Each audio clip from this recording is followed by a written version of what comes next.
In the summer of 2014, Lars Mittank, a 28-year-old German man, disappeared without a trace in one of the most baffling, chilling, and still unsolved missing persons cases of the last decade.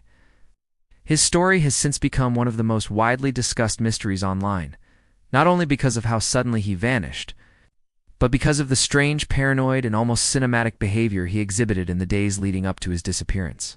But Lars wasn't a troubled drifter. He wasn't fleeing justice. He wasn't a seasoned adventurer or a fugitive. He was an ordinary guy with a steady job, a loving family, and no known mental health issues, which makes what happened next all the more haunting. Lars grew up in northern Germany and was described by those close to him as friendly, responsible, and active. He loved football, especially Werder Bremen, and often spent weekends with friends watching games, hanging out and working a stable job as a power plant technician. He had a girlfriend, a close-knit family. Nothing in his life pointed to instability or danger. In late June 2014, Lars and 4 friends planned a week-long vacation to Golden Sands, a popular beach resort town near Varna on the eastern coast of Bulgaria. Known for its vibrant nightlife and affordable prices, it attracts thousands of European tourists every year. For young adults like Lars and his friends, it was the perfect place to unwind, party, and soak up the summer sun. For the first few days, everything went as planned. The group spent their days on the beach, eating local food, drinking, and going to clubs. Lars seemed relaxed, social, and cheerful. On July 4th, an argument changed everything. That evening, at a local bar or fast food restaurant, reports vary. Lars allegedly got into a heated dispute with a group of men. The cause of the argument is still unclear. Some say it was football-related. Others suggest it was random aggression. What's confirmed is that Lars was separated from his group and, later that night or early morning, assaulted, potentially by the same men. He sustained a ruptured eardrum and minor jaw injuries. It was enough to leave him in pain and disoriented, but not hospitalized. A local doctor advised him not to fly immediately due to air pressure risk to his injured ear. His friends offered to delay their flight, but Lars insisted they return home as scheduled. He would stay behind in Bulgaria for a few more days to recover and take a later flight once cleared. It was a seemingly mature, logical decision. But this is where the story veers into something much darker. Alone in a foreign country, Lars' behavior began to shift dramatically. He checked into Hotel Color, a modest hotel near Varna airport. The staff immediately noticed something was off. Lars seemed nervous, skittish even. He was pacing the halls, staring out windows, whispering on his phone. Clutched a small plastic bag containing his prescription medication. Cefprozil, an antibiotic. He didn't eat. He barely slept. He called his mother multiple times. These were not normal check-ins. They were distressed, disjointed. In one call, he told her to cancel his credit cards, not because they were lost, but because he believed someone was after him. In another, he whispered that he was being followed and that he needed to get out of Bulgaria. But when his mother asked for details, who was after him? Why? Lars wouldn't say. The next day, July 7th, he visited St. Marina Hospital to get clearance to fly. He saw a physician, received a final checkup, and was given the go-ahead to return to Germany. That morning, July 8th, Lars arrived at Varna airport alone. He was scheduled to board a Lufthansa flight back to Hamburg. He checked in his luggage and had only his passport and a small shoulder bag. Airport staff and other travelers reported that he appeared restless and uneasy. Then came the moment caught on surveillance footage, a clip that would go viral worldwide. Lars is seen inside the airport, walking slowly. Suddenly, for reasons still unknown, he drops everything and runs, sprinting full speed through the terminal. He darts through the lobby, out the glass doors, across the parking lot, and into the dense forest surrounding the airport. It's not a jog. It's a frantic, terrified flight. And then, nothing. He disappears into the trees. To this day, no one has seen or heard from Lars Mittank again. Authorities conducted thorough searches of the area. The woods surrounding the airport are rugged, but not vast. Police dogs, helicopters, and volunteers scoured the terrain.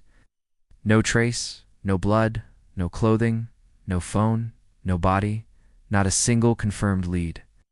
It's as if Lars vanished into thin air. So what happened? Theory 1. Mental breakdown or psychosis. The most mainstream theory is that Lars suffered a mental health crisis, possibly induced by trauma, medication, or a combination of both. Sudden onset psychosis in young men isn't uncommon and can be triggered by stress, injury, or drugs. Some believe the cefprozil, though typically safe, may have interacted poorly with his system. One rare side effect of antibiotics is acute psychotic symptoms. It's also possible that a traumatic brain injury from the nightclub assault caused temporary paranoia or hallucinations. In this theory, Lars believed people were following him, though no one was, and fled into the woods in a state of fear and confusion. He may have gotten lost, injured, or died of exposure. But if that's true, where is the body? Why has no trace turned up in nearly a decade? Theory 2.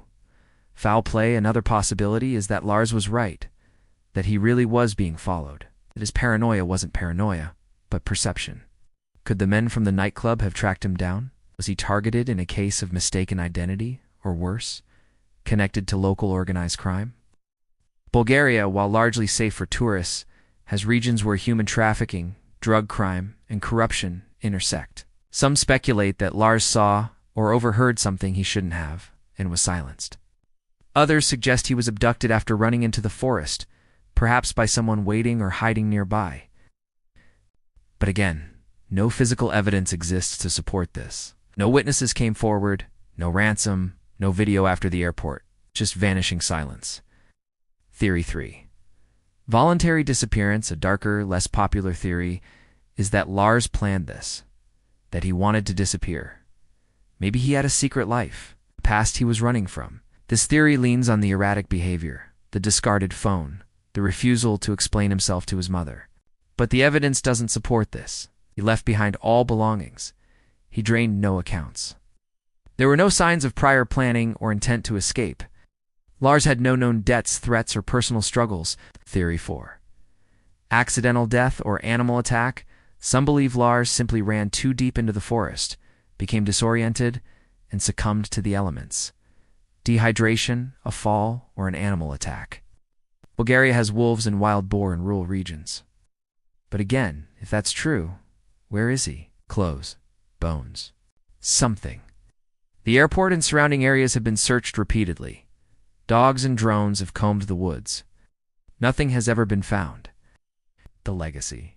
Today, the case of Lars Mittank remains one of the most watched missing persons cases in the world. His face has been plastered on Reddit, YouTube, and TikTok.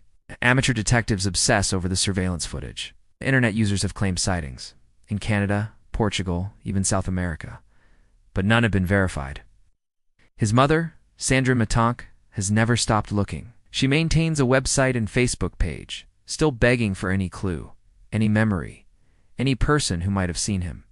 Over the years, the surveillance clip of Lars sprinting out of Varna airport has taken on a life of its own. It's often called the most disturbing airport footage ever recorded. It's not just the running, it's the way he runs, as wide.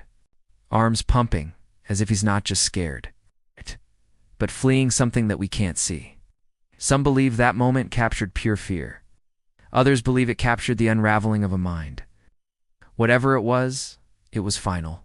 Because in that moment, Lars Mittank stepped out of frame and into legend.